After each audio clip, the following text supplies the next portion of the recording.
Hey everybody, it's Missy again. Thanks for joining me today. I'm back with a new layout for the Paige Evans design team. And this week on the blog, we're featuring layouts that showcase our signature style. And so I have a couple of different techniques that I'm going to use today. I'm going to start with a cut file, and I've already done the cutting on some white cardstock there. It's a very long, awesome quote that I'll show you here in just a second. But I'm going to make that the focal point of my layout, and I'm going to scrap these two pictures of me and my little family. And as you can see, everyone's looking a different direction, and they're perfectly imperfect. And that's sort of what this quote is about. And it says, "Life doesn't have to be perfect to be wonderful." And this is one of Paige's exclusive cut files that you can find in the Silhouette store.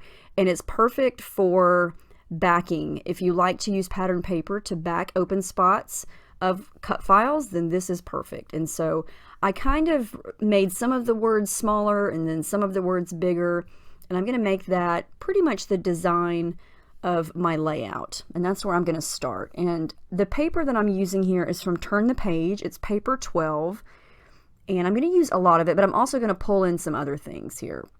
Now, since all of these letters have different kinds of shapes, I just felt it was easiest to trace the shape and then cut it out and then glue it onto the open spot. Sometimes I'll just glue it down and stick it and then cut around it.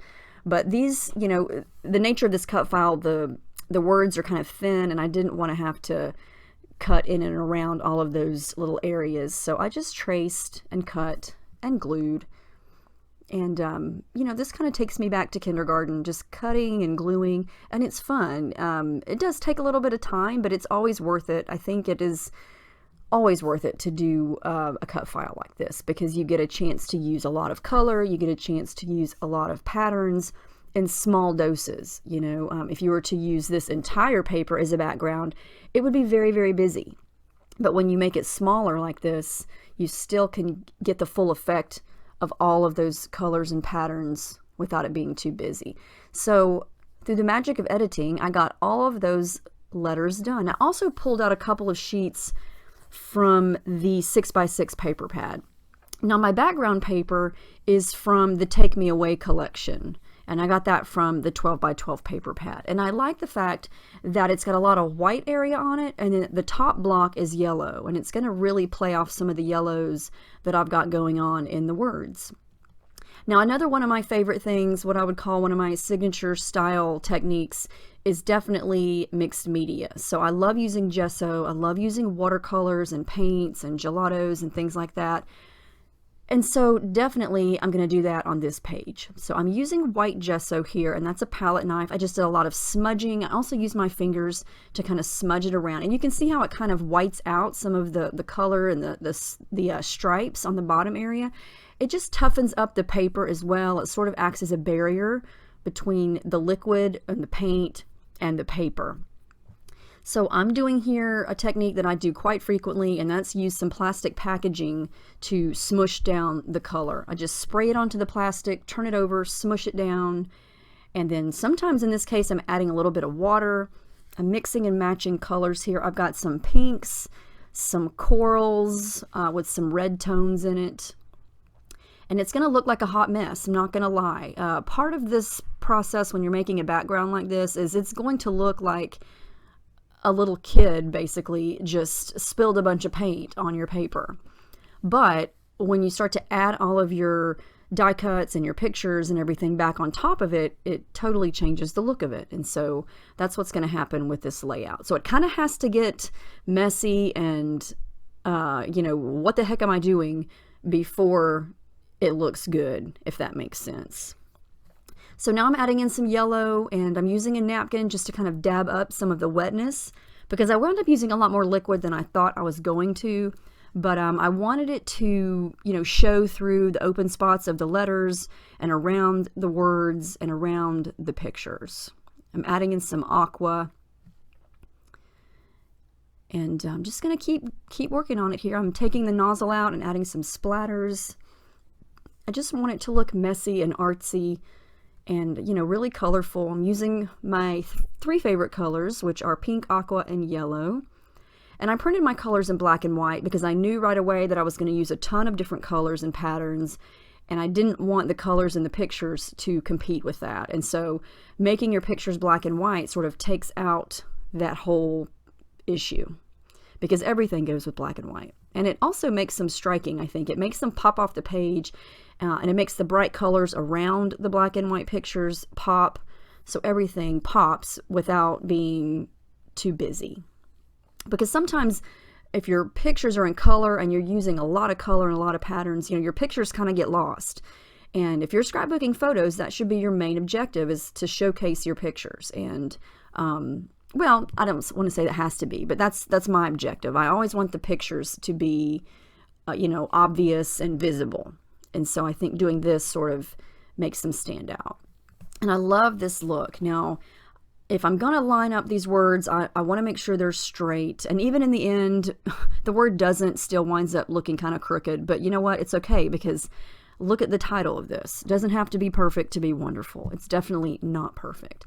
And this quote suits my family perfectly, because it's very hard to get, that perfectly posed photo, because we hardly ever do. If I do, it's by accident, because, both of our girls are autistic and nonverbal. And so it's a challenge to get people to sit still or to even look at the camera or smile, because if they're not feeling it, it's not going to happen. I can't force it on them.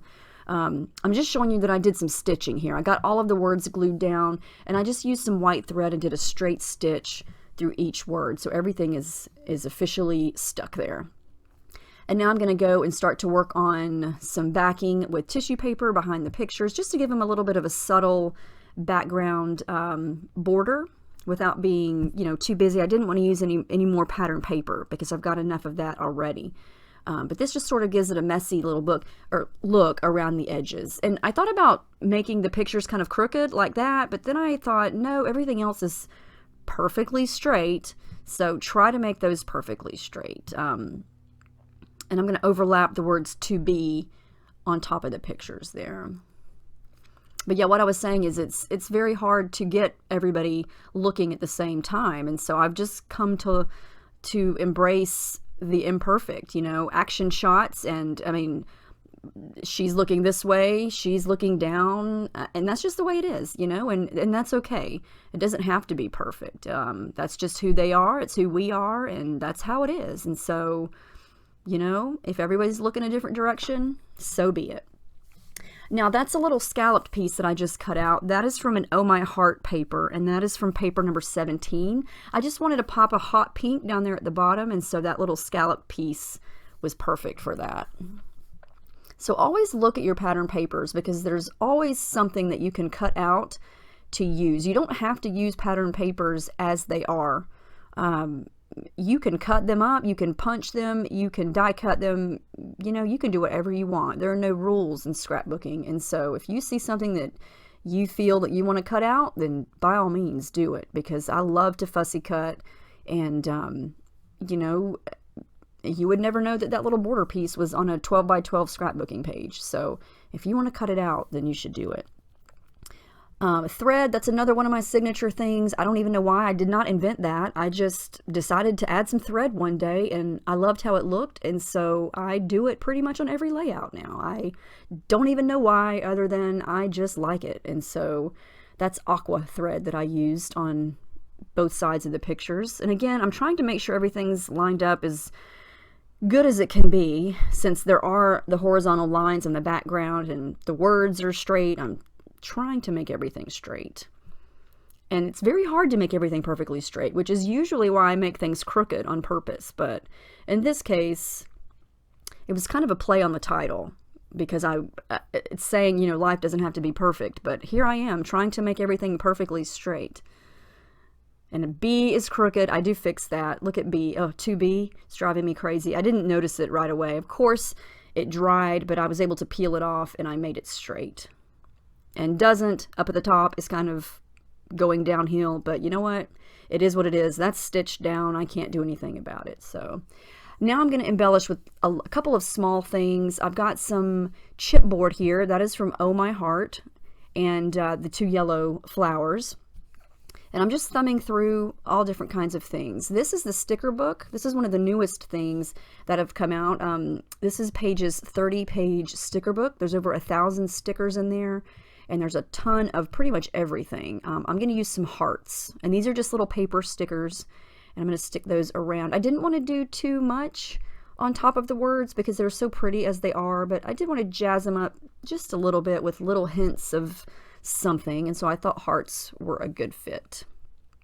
This is a label for like a little list, and I just wanted to pull in some of the navy blue because I do have that dark blue color going on, so I thought I would just cut that and use it as a border. And what am I doing here? Oh, a bird. In the 6x6 Turn the Page collection, right there, you can see it on the left, there's a sheet of these little birds, and I thought, if you look at the picture on the right, Reese, she's sitting in my husband's lap, she's looking up, and I thought there's a perfect spot for a little bird right there. It looks like she's looking at the bird, and there was a little bit of a white space in the picture, so I thought I would add a few birds. So I fussy cut those out, got one at the top, one over on the right, and one at the bottom. And then I go back to the chipboard hearts. These are from Oh My Heart and Take Me Away. Yeah, so I pulled all the collections out and just did a little bit of mixing and matching and just kind of seeing what goes where. I wind up not putting anything in the middle of the pictures. I just felt like it didn't need it. And I do add some little word stickers, some phrase stickers here from the sticker book. I put one at the top that says, "Don't forget." And these are colored transparent stickers.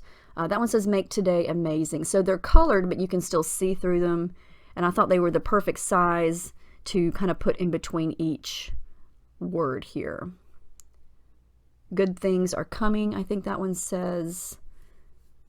But yeah, those are fun because you can use those in planners, you can use them on layouts, very versatile. I just add a line of journaling right down the bottom there underneath wonderful. And I make sure all those hearts are stuck down because things don't like to stick to gesso. But anyway, there's the final layout. I absolutely love how this turned out. I think this showcases my style perfectly because I used all the elements that I love: backing cut files, mixed media, stitching, what else did I say? I can't even remember. All the color. I just love it. Make sure you check out the Silhouette store, type in Paige Evans, and you will see all of her cut files that are available. She adds like 10 to 15 a week. There's a bunch of them. They're awesome. But anyway, thank you guys for watching, and I'll see y'all in the next video.